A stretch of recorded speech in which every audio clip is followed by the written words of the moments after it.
Please welcome Paul Scialla, CEO of Delos and founder of IWBI. Well. This is really special to see everyone here.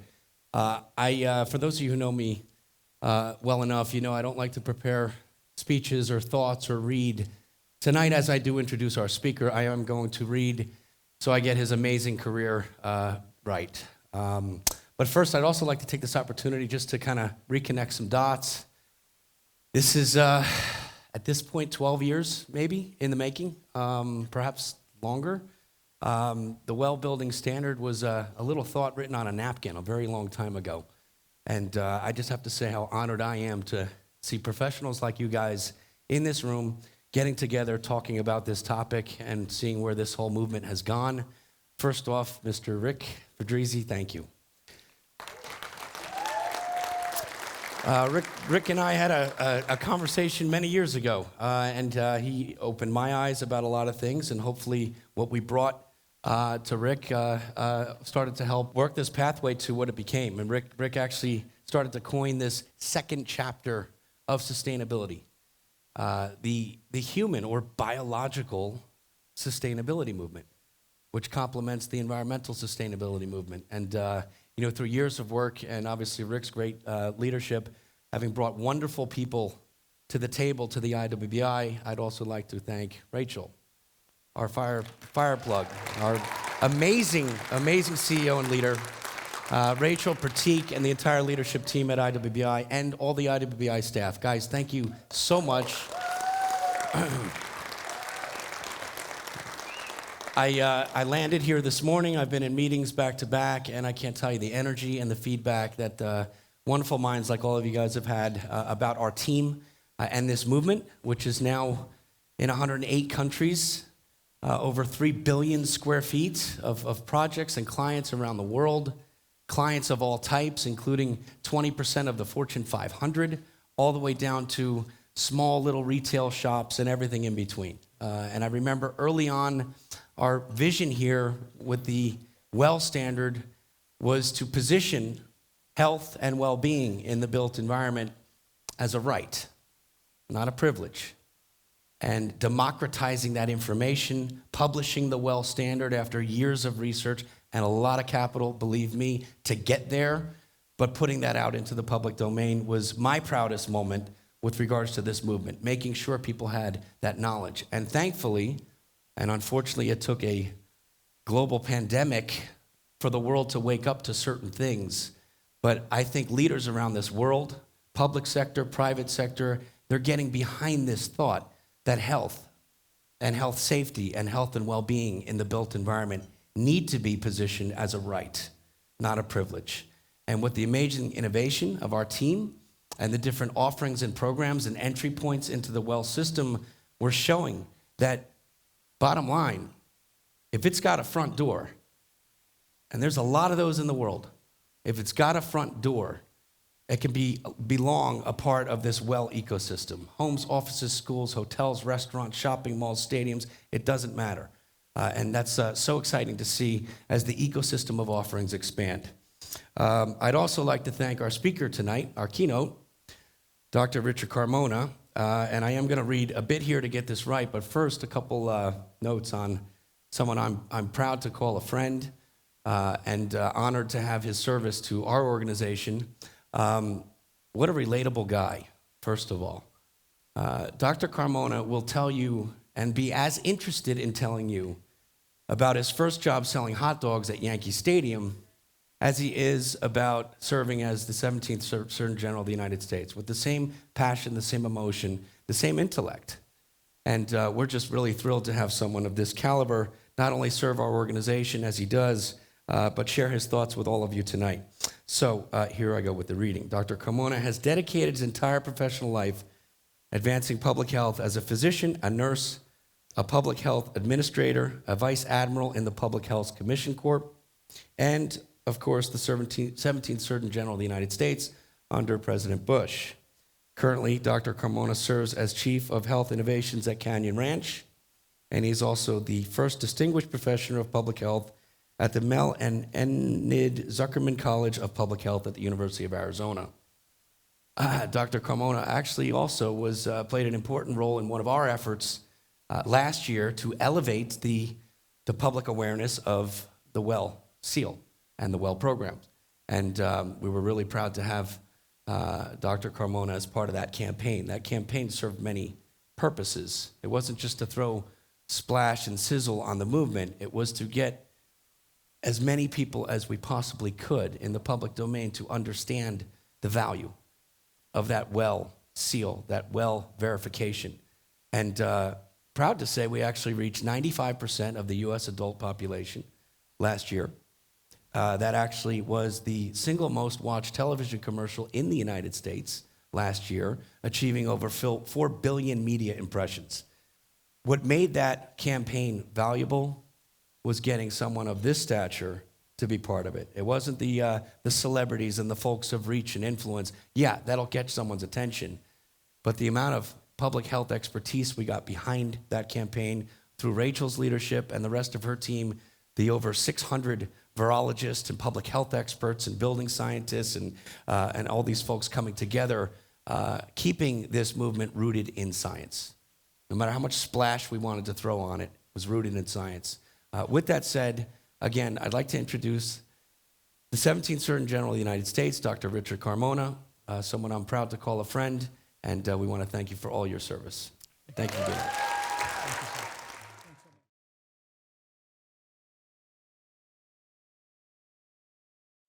If you want to get back to your favorite places and feel confident they have put your health and safety first, look for the WELL Health Safety Seal. Look for the WELL Health Safety Seal. Look for the WELL Health Safety Seal.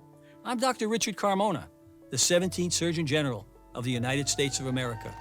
This is the WELL Health Safety Seal from the International Well Building Institute, the global authority on healthy buildings. The WELL Health Safety Rating was informed by years of research and input from hundreds of leading virologists, public health experts, epidemiologists, and building professionals around the world.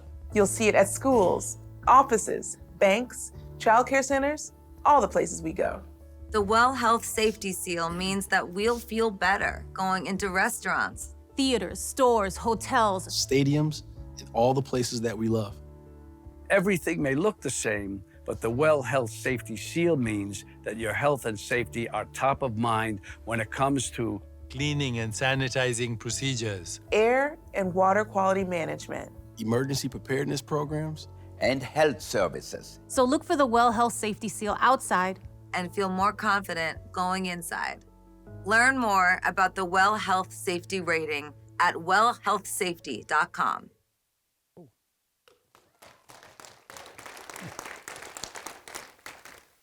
Well, Paul, thank you for the wonderful introduction. And the reason we played that first, I obviously wanted to impress you with all the people I hang out with from the block where I grew up. And the real reason I called Paul on this and Rachel a number of times because after this played, I got very busy. I started getting a lot of phone calls, and I thought, this is fantastic. We're driving IWBI, the built environment, it's important. But the most common question I got was, you know J-Lo? Or Robert De Niro. So I said, well, yeah, J-Lo's just a kid from the block like me. We hung out together, But it was really amazing but I didn't know the numbers that Paul just reported, but almost all the questions I got were the celebrity side. And I even jokingly, with Paul and Rachel, when they called me, they said, Rich, would you mind doing a PSA for us? And I said, well, sure, okay, what's it about? And they explained it to me, and I said, okay, I'm on board. And they said, but, we're going to have other people do this with you. And I said, well, I'm careful about my brand. It ain't that big, but I just want to make sure, I got to be careful. I don't want to be doing, PSAs with somebody selling cigarettes or, something. But I said, but, who are they? He says, well, J-Lo and Robert De Niro, Michael Jordan. And he listed this list, and I said, well, why do you need me? Oh, we need somebody credible, So I thought, okay, and it was fantastic. And the last anecdote I'll tell you, when we flew to LA to do this, and Spike Lee was the producer of this, which you don't see there. So I'm sitting on a chair, Spike is directing, and he's a really intelligent guy, and I've got my script. I read it. They've got the teleprompters. And I start reading, and he goes, doctor. I said, not like that, you know? And he looks at me, he says, I need you to, really get into it, like you own this, And I say, and I start, I'm Richard Carmona. He said, Doc, wait a second. He said, what was that job you did? And I said, I was Surgeon General. He said, well, why don't you say that? And I said, well, I'm saying what you wrote for me, But we had this great discussion. And then he had heard, he said, you're from New York City, I heard. I said, yeah. I said, you're from Brooklyn, right? I said, yeah. And so the whole crew stopped, and we're having this conversation. And he says, where are you from? I said, born on 110th Street, Harlem. He said, you're from the hood? I said, yeah. I said, I know where you went. I know your high school. He said, well, where'd you go to high school? I said, DeWitt Clinton. And he said, he's kind of frowned. I said, I know you're frowning because we kicked your ass in basketball every year. And, of course, he's a big basketball guy. He owns a team. We had the greatest time. I thank Paul. I met a bunch of new folks, and it was very positive. So as I thought to put my remarks together here, first of all, I thought I needed to take Dramamine when I came up here because I'm going to have trouble doing this for the whole time. But the point being, I thought, what an opportunity to reinforce all the great stuff that this team has done. And usually, like Paul, I like to speak extemporaneously. But this was important enough that after the session today, I went back to the room. I said, I want to write this down because I don't want to miss anything. I want the people to see my passion and how I feel about this and how important it is that all of you are doing in the team. So I'm going to do something I normally don't do. I'm going to refer to the notes, and I'm going to move as much as I can. And I don't want to offend anybody at my back. But I thought this was important enough that I wanted to make sure that I covered all of these issues in the time allotted because they are really germane to what all of you are here for. And so I want to start out by saying we're at a critical juncture in the history of mankind, not just our nation, but the history of mankind. Rise of autocracies, threats to democracies, a nation and a world divided by an invisible threat, COVID. We've been at war for 2 years with an invisible threat that's decimated us in more ways than one, potentiated by malignant, toxic, self-serving, hyper-partisan politics, further fueled by disinformation gone viral. Not only in our nation, but in the world. You have all seen it play out. The first pandemic in over 100 years that not only has killed nearly 1 million Americans now in the U.S., but exposed our societal vulnerabilities, many of which we've talked about today in these breakout sessions. From human capital and social determinants of health to the built environment to our tenuous public health preparedness infrastructure. Now, for those of you who may have read John Barry's book about the great pandemic, that was a misnomer. It was called the Spanish flu. It really had nothing to do with Spain, but it showed the bias at the time that it was blamed on the Spaniards. But the point of the matter is, if you read the book and you change the dates, it is almost exactly what we have just gone through the past 2 years. People fought about masks. They fought about work. They fought about staying home. They fought about their businesses. And yet there was no social media to fuel it or disinformation. Most of the information was disseminated on some piece of parchment by some dude, probably on a horse, riding between towns and a town crier. And yet the nation stood divided then. And 100 years later, we've allowed this to divide us again. I'm sad that we missed the opportunity to come together as Americans, as a nation, and not be divided by a COVID partisan chasm. But I am elated that IWBI and my colleagues, led directly by Rachel, Rick, Jason, and a spectacular IWBI team inspired by Paul Scialla, rose selflessly to the occasion and accelerated our work when it was clear that the current built environment in many cases was an impediment to the public health emergency preparedness and thus the health, safety, and security of the United States and the world. As you know, IWBI infrastructure and commitment was already in place.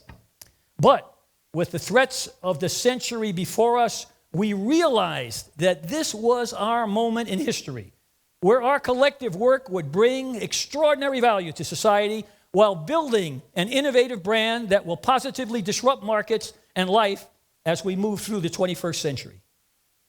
I am also grateful that my life experiences as a high school dropout, poor Hispanic brown kid of immigrant parents who grew up in Harlem and New York City, at times homeless, living in a tenement that represented the worst of the built environment.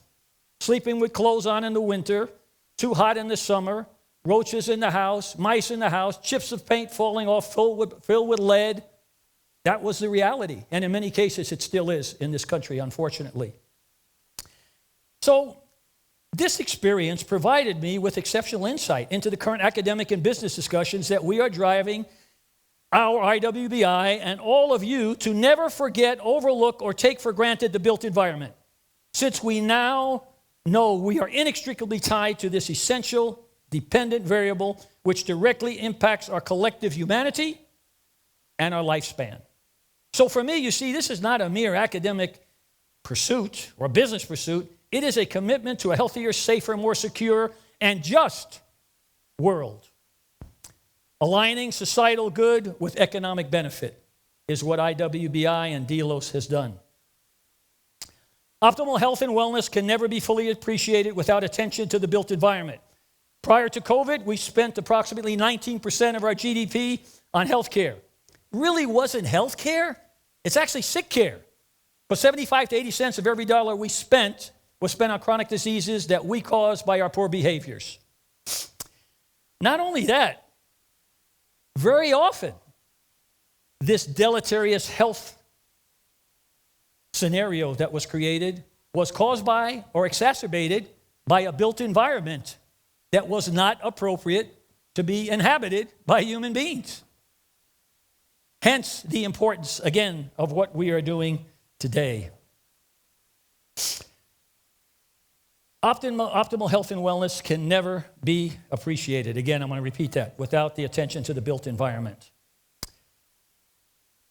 The unhealthy buildings, the unhealthy communities, and again, when I speak of buildings, I'm talking community as well, because buildings don't exist in isolation. They're part of communities. So I use them interchangeably. We must all remember that up to 90% of our time is spent indoors. EPA estimates that net avoidable cost of disease from air pollution is over $100 billion a year. Half from avoidable deaths, radon, tobacco, smoke, and half from lost productivity and pulmonary disease. 100% preventable. And the built environment has a role to play in eradicating this preventable disease and economic burden that is thrust on our nation every single year. So there's 4 concepts that I just want to pass by you that are important. And a lot of this, interestingly, I really struggled with this because it's such a big universe to get your arms around. And I thought with the limited amount of time, what can I say that's going to be meaningful, bring value, have an impact, that people will go home and think, okay, I got it. You know, I learned something from this. And so hence I put down these notes before I came today because I didn't want to miss anything. But these concepts are very important, and many of the questions we talked about today in the earlier session, and then many of the questions that some of you have proposed to me during, including Rick, as we were just sitting there, I said, Rick, you must have read the script because it's in there, what you asked me. And much to his credit, he's thinking ahead. So first and foremost, I want to introduce a concept to you that COVID. As Surgeon General of the United States and a professor and all the other jobs I've done, from police officer to paramedic to nurse and everything, people come, are you worried about COVID? I said, well, no, not really. I said, well, why not?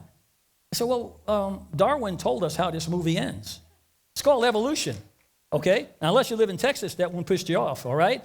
So the point being that we only have a little choice here. Basically, this virus is going to continue to transmit. We have an opportunity through vaccination and prudent public health mitigation strategies to slow down that transmissibility, end it sooner, or we can let it take its natural course, which Darwin told us. Eventually, it'll burn itself out. But at what cost to society? How many people will die? How much more cost will it be? So our goal should be to accelerate herd immunity however we can, by natural infection or get a vaccination. But I can't tell you how many people I've run into, one man in particular, which really jarred me when I spoke to him, almost died on a ventilator, overweight, chronic diseases, only in his 40s. Hadn't taken care of himself, smoker. Family pleading for him to get a vaccination because he didn't want one. Now he's on a ventilator near death.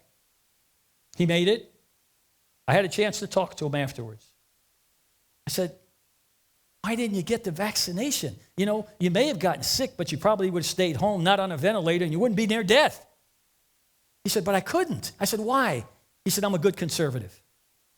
Okay? That's the scary part of all of this, that it has become a partisan divide when it should be driven by science, not by partisan divide. This virus kills Republicans, Democrats, independents, men, women, doesn't make a difference. Why aren't we coming together as a nation as we should, as Americans? And that's very disappointing to me, especially after being Surgeon General of the United States. So when I look at this COVID, the great accelerator, uniter, and divider, because people ask, what about this COVID? Well, okay, there are some good things. It's not all bad. You know, people have died. Of course, it's terrible. But when you look through the different lens, you see a different picture. COVID, in an unprecedented manner, has divided us, usually along political lines and misinformation. And it's made us worse. We have an increasing disease and economic burden that was largely preventable. Not totally, but certainly that divisiveness divided us. But yet it united us because I saw tremendous cooperation and crowdsourcing of scientific information, emails at midnight from NIH, CDC, the White House, scientists sharing information. In fact, from Italy, a bunch of the scientists and others, okay, put down their guard, their proprietary information, and said, we have to share because we're going to save the world. That was unique. Never happened before. People just let all that stuff go away about profit and said, share the information. And because of that, the fastest in history, we got a vaccine out. Now, people said, well, yeah, but it's experimental. You know, you just invented this. No, mRNA has been on the table for 20 years, guys. It is not new. We just applied it differently in this vaccine. And yet, it was very successful. Because we were smart, we crowdsourced information, got the whole world involved. And isn't that what diversity is all about, guys? We don't have all the answers. Reach out, be humble, ask people, get that information. So we did well with that. So we were divided politically. We were united by a greater cause, a calling to save our world. It has nothing to do with politics. It's about humanity. So we see acceleration, united, and divided with COVID. Now,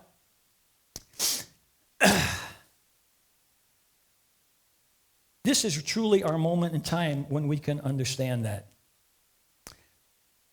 Concomitantly, as we're dealing with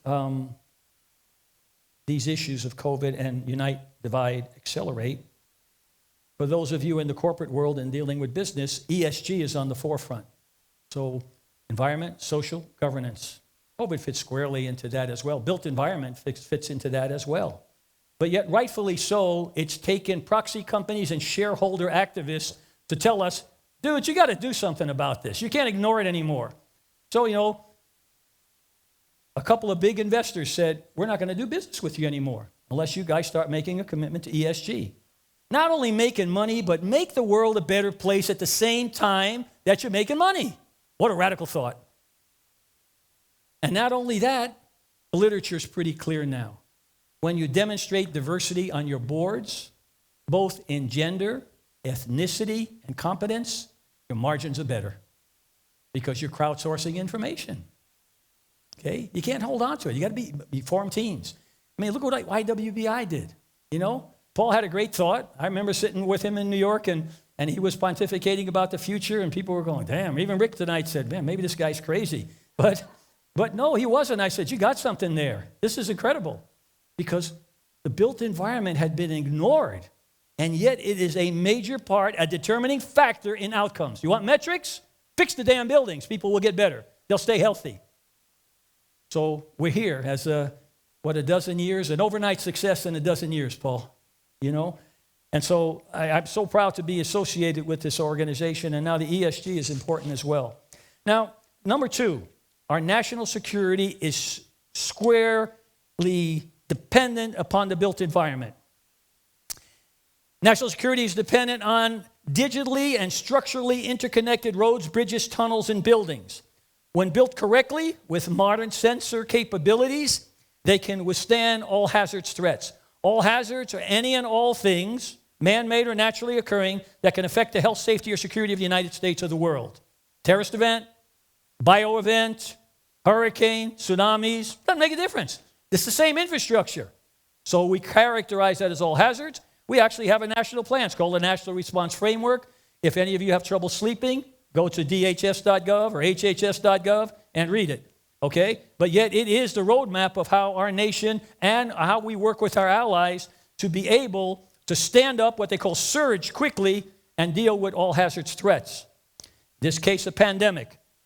Nevertheless, it falls into that the all hazards threats. Now, these buildings are important, too, because they provide minute-to-minute essential information and intelligence. The difference between information and intelligence is, simply stated, information is stuff people tell you that you have to say, is it true? Intelligence is vetted information that's actionable, okay? And that's the difference. And with the appropriate sensors, with the appropriate infrastructure in your built environment, you're constantly getting information, okay? And as you aggregate that data and somebody smart writes the code and you do the machine learning and you generate new algorithms every day, our communities are safer. We predict things before they happen. It helps financial markets. Rick and I earlier spoke, and then Paul and I were just speaking about it before I got up here, about the value of aggregated data and predictive analytics. The buildings become really engines for generating data. How many people in the building? Who's moving? How old are they? Where are they going? Facial recognition. It's amazing the power that we can harness there to create a healthier, safer, secure world. And yet we really are in its infancy right now. But there's so much capability. And again, kudos to Paul, who figured this out years ago while others were struggling. The other problem we have to look at is, as we build these buildings, there's a term we use in national security called force protection. A building who has all of this information, a building that is essential for some function in a community, must be protected. We talk about redundant systems. If you remember in New York City at 9/11, the redundant system for communication was in the same building with the primary communication, and they all went down and had no communication. So thinking ahead, having a redundancy in all of your systems, okay, in the software, in the hardware, backup situations. Why? There's something we call continuity of operations. When bad things happen, businesses have to go on. Government needs to keep working. So when I was Surgeon General, we had places we would go to that are secret and continue to run the government from a place. But your companies have to continue working. Where's your supply chain? Where's your medicine coming from? Where's everything? So that has to be built in the built environment to be able to have force protection for those essential elements that provide continuity of effort during any all hazards challenge. Otherwise, the country collapses. Back at the built environment again. You got to make it stronger and better and faster. All those things that I wish I could spend hours on that one to you, because I can't tell you how many meetings I was in Washington where those very issues were there, the continuity of operations. How do you sustain the government when and if there is a catastrophic event? You can't just go home and shut it down and say, well, wait till it's over. You got to run the government from another place. So you need redundant systems, and the primary places need to be protected, and if nothing else, secretly located so that people don't know where they are. Because ultimately, your failure becomes an opportunity for one of our adversaries to decimate our system, to probe and hurt us. So it's important that we think through that as we built this new built environment before us. It's what I call force protection. Again, if not, these physical structures can rapidly become liabilities, or worse yet, what we call in national security a target of opportunity for an adversary. Building for optimal performance and safety is essential. Essential. We cannot have effective national security without it, or even your community security. Now, there's a new concept I've been exploring. I ran it through Paul last year and a couple of others, and it's kind of geeky, but I thought it was worth talking to you about, because as we build these buildings, and when it came to me, and the extraordinary work that Rachel and Paul and Rick and the team are doing, I'm saying, okay, but I know that we want to make the building this way or that way, and we want this color, but how does that all get translated to a metric of improved health and reduced cost of care, et cetera, et cetera? Well, so here's the concept, guys. The concept is, let me start from the beginning. Now, all of you guys, you got your makeup of your mom and your dad. You get 23 chromosomes from mom, 23 from dad. You're born with 46. Most of your life, you grow up denying you're anything like your mother and father. And then around midlife, you go, oh shit, I'm just like them. This is terrible. But embedded in those chromosomes are genes. Your genes are your software packages that code for who you are. So for those of you who are computer geeks, all this is software. And the beauty of how we are as humans is that when you're born, you're about 25 or 30% of your mom and dad. The rest of who you are depends on the epigenetic inputs. The light, the sound, the music, the relationships, the stress. Every one of those things affects your gene expression. So as we look at the built environment and we're making all of these changes, what I wanted to introduce into the discussion, which I talked to Paul about last year, I think it was, right, Paul? It was about a year ago. And I was hoping he wouldn't throw me out thinking I had a head injury or something. But I said, no, this is important because it really can describe how this works. Because right now we just tell you, build that building that way because you'll be healthier and it'll be safer. But what if I really understood that the things we look at, those metrics that we have already, the light, the sound, the colors, all are an epigenetic input. And they cause your genes to function in a positive manner to support you positively. But if you live in a stressful environment, in a dark room with bad noises, with the wrong lights when you're trying to sleep, you're screwed. You're going to live less and you're going to cost society a lot more money. That's how important this is. That's how important this is. That we need to identify all of these dependent variables that we call epigenetic inputs because they are gene influencers.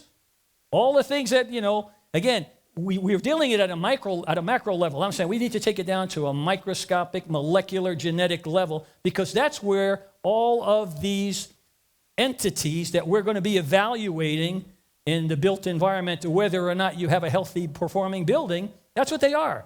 Healthy performance is what it does to your genes, how they get expressed. And if they get expressed good, you're happy, your blood pressure is down, okay, your weight is okay, you have good relationships, you're not stressed. Now again, I'm not saying it's a panacea, it's going to cure everything. But if we understand the relationship, it's easier for people to understand why it's important to have that building and why it's important that when you come in, that building recognizes you. Or in the house of the future, when you step in and it's 10 o'clock at night, they know you're getting ready for bed, the lights change automatically to what you need to sleep, okay? Or that house of the future where your food gets delivered to you on an outside portal, it is already scanned, and as it comes in a conveyor belt into your refrigerator, it's all barcoded, and we know exactly what comes in there. And as you take it out, that's a debt that's incurring right there, okay? And we follow it to the end. In what used to be called a commode, it's now a metabolic reclamation unit, okay? And it measures your output. So now I know exactly what you need and what you don't need and how you use. That's part of the built environment. All of that's embedded in that built environment, okay? So you walk in your house and they say, good day, Paul, how are you today? What music would you like? But then if you don't choose, they know the music you like. They know the food. So you think about the capability here right now. So I know it's scary with Big Brother. I got it.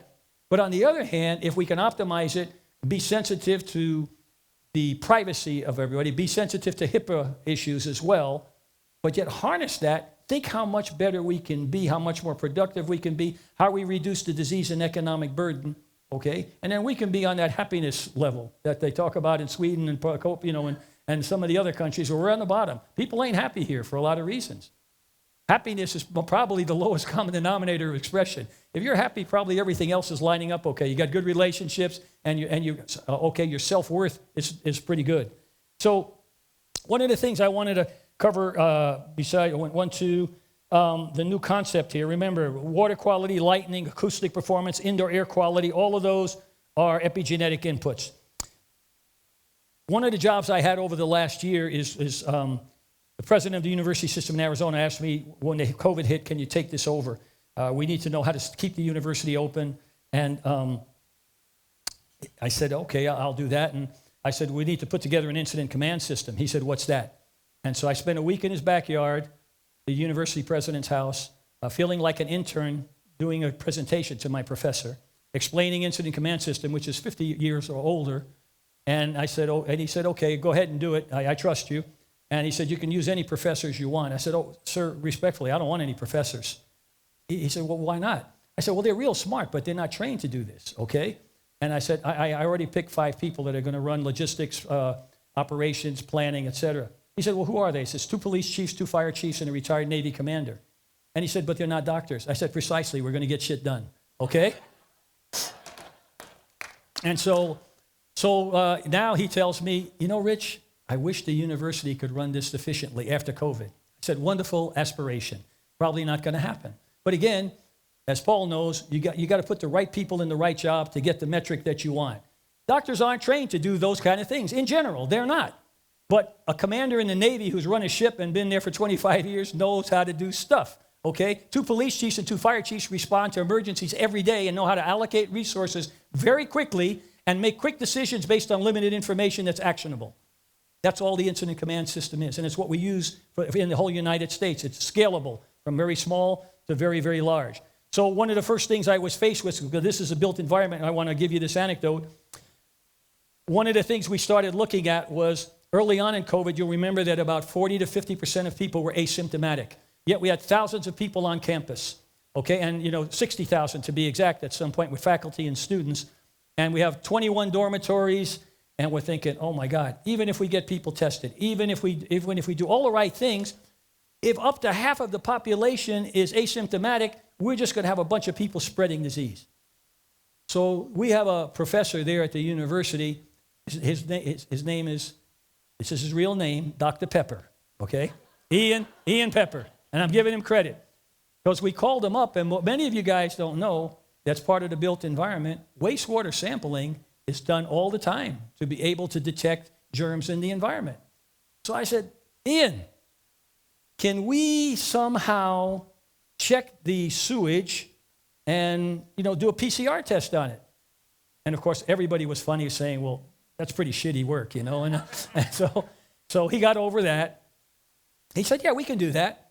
So we set the thing up for wastewater testing. He does consulting all around the world for different organizations, like for looking for polio and other diseases. So he starts doing it, but let me tell you how antiquated this was. I said, well, how are you going to get your specimens from there? So I looked at the architectural diagrams. There are these pipes that are 50 years old running under the ground, and then sometimes 2 or 3 dormitories entered into one pipe into a sewage unit. So I was like, how will I even know what we're going to be able to find out? So about a week later, I got a call at 11 o'clock at night. We have a hit. I said, where? Well, we think it's in that dormitory. How many people in it? 311. And so if they leave in the morning, they could be hundreds of vectors. So that morning, we tested everybody before they left the building. We found the 2 positive, and we put them into isolation and prevented that from happening. That, you probably saw it. That went viral. It went all over the world. People were saying, oh, my God, and everybody picked up on it. But then I started thinking, and I called Paul. I said, Paul, I got an idea. And where's Esther Sternberg? Where are you? You here? There you go. So Esther Sternberg right there is one of our professors and an expert in this area. And I knew her from NIH when we were together. And I started talking, again, crowdsourced. I said, guys, we have to figure out a way. And I said to Paul, we have to build buildings different. Because right now, my epidemiologists literally are taking a sewer cover off, a long stick with a cup, and dipping it in to get a PCR test. So I said, well, what if we built the building and we had sensors that could pick that up? What if we built the building so that there was a sensor in each of these areas and I would know what room it came from, not have to guess what neighborhood it came from? And what, with the Human Genome Project among us now, and we had HIPAA protected, of course, everybody's genome, I could tell you who shit that stuff out, okay? All right? And I wouldn't have to go chasing it any place. So I called Paul right away. I said, Paul, I got a great idea. We need to, we need to kind of make a business out of this, put it into the built environment, because really, if you have a sensor in all of these places, you can pick up that stuff before it even goes viral, before there's a problem. And we could prevent an epidemic or a pandemic. So these are the things that kept reinforcing to me how poorly our built environment is built for the threats that we face today, and why the built environment is so important. A real tangible example. Now, I mentioned to you all the National Response Framework for All Hazards, and I just want to give you a quick one on that, and then we're going to close. We look at first, how can I prevent something bad from happening? Earthquake, hurricane, tsunami, bio-event. How do you do that? You have situational awareness. So one of the challenges we had when the pandemic hit, back when I was Surgeon General, we had put a team on the National Security Council whose sole job with their various scientists to monitor the world for emerging infections or any challenges that may face us. Because many of you know SARS, avian flu, any of that, AIDS, It didn't start here. It starts someplace else. So wouldn't a reasonable person say, how can I surveil that and make sure that I don't miss something happening someplace else where I can keep it over there? In the wisdom of the administration when this started, they defunded that. Think about the perfect storm. Nobody's watching like they should.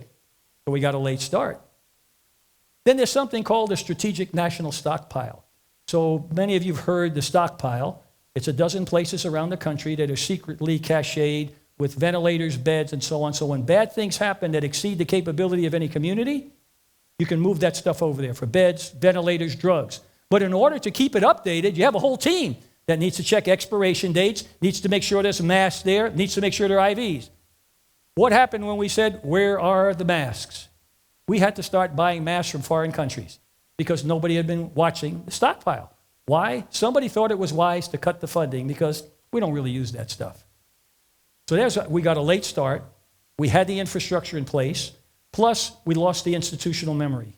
There weren't a lot of people around who had dealt with these things, and we do a dismal failure in how we educate the next generation to be aware of these things so we're better prepared as a nation and a world. Because whether you know it or not, the world does depend on us. When I was Surgeon General, I spent a whole lot of time traveling around the world looking at emergency plans for other countries. People will say, why are you doing that? Because the problem's going to start there. If I could help them be better prepared, it helps me. But then you get into the partisan divide where you're spending our money over there. Okay, if I don't, you're going to spend your money here. It's going to just cost you more when it gets here. So there's a humanitarian reason to do it, but there's also a smart reason to do it to protect our nation as well as to protect the world. So we prevent, we respond, we mitigate, and we recover. Those are the 4 stages. After 2 years, we failed prevention. We're still responding, but less so. We're attempting to mitigate now, and we're not near recovery yet. Very costly. So that's the arc that you look at for all preparedness, and each one of those has a built environment connection. For prevention, the sensors tell me bad things are in the building. For an example, there's many more. The water purity, the air purity. Okay? We have EPA sensors that if you just switch some of the chips in there, you can pick up what they call there's 8 agents that we worry about for bioterrorism. If one of those shows up in an environment, it ain't by accident. Somebody's trying to hurt us. There is a system in place to identify those already. And you know where those sensors are? In buildings or next to buildings. Again, the built environment, we never think about how important it is in our life and the health, safety, and security of the nation.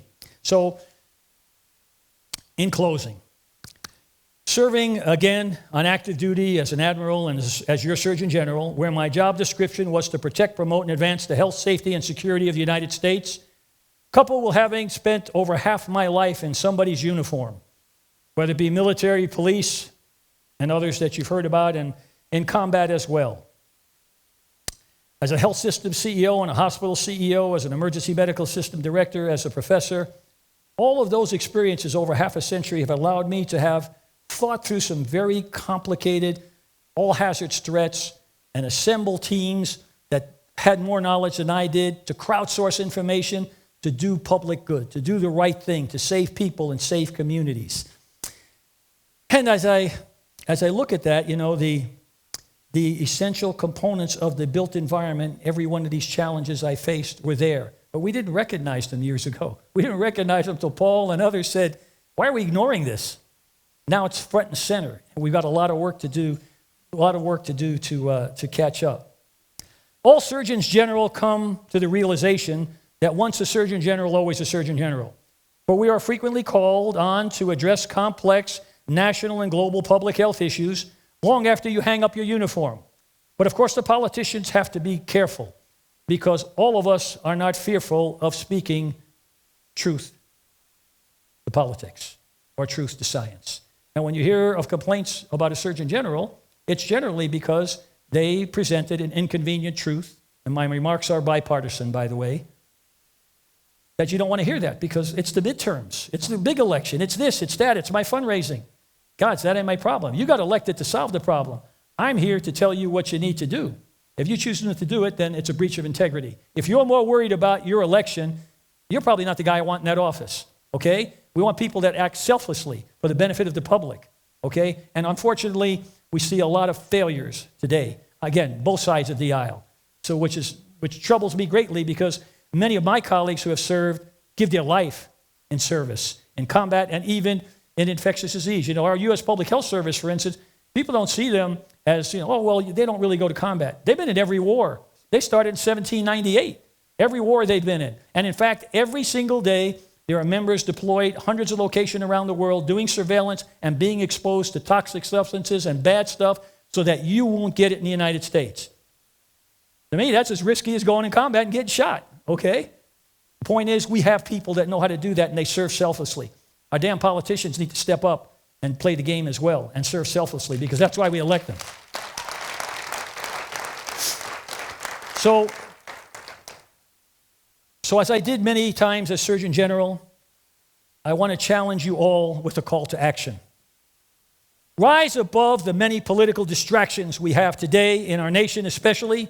Focus on what you can contribute on our common mission to make our nation and world safer and more secure via our improved physical infrastructure.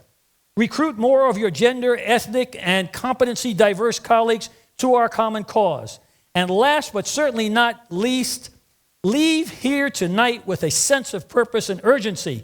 Act as if your life depends on this action, because our lives do collectively. And as Gandhi said, be the change you want to see in the world. Thank you very much.